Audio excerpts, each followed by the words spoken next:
یہی ہے بٹ صاحب بیچارے انتقال کر گئے. میں نے اس کو کہا تھا، میں کہ یار بٹ صاحب آپ کھاتے کیا ہیں؟ وہ کہتا میری باڈی مجھ سے بات کرتی ہے، میری باڈی مجھ سے بات کرتی ہے، مجھے اپنی باڈی کا پتہ ہے کتنے انڈے کھانے ہیں، کتنے مچھلی کھانی، کیا کرنا ہے، مجھے پتہ ہے سارا. میں اس حساب سے ڈائٹ لیتا ہوں. میرے ایک ایک پیس، جو میرا جسم کا ایک ایک پیس ہے، مجھے بتاتا ہے کہ تجھے کیا چیز چاہیے. میں کہی ٹھیک کہتے ہیں بھائی. 3 دفعہ کا وہ ایشیا چیمپئن رہا، 3 دفعہ.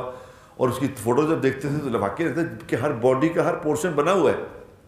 میں اسپتال میں دیکھنے کے لیے گیا، ابھی کینسر ہو گیا، اسپتال میں پڑا تھا بیچارہ، بالکل لاغر بے بس.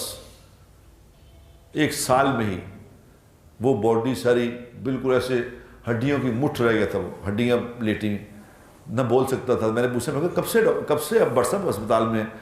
انگلی سے کہا اس نے 2 مہینے سے اسپتال میں. اب میں نے اس کو تو نہیں کہا، میں کیسے دل آزاری ہوگی.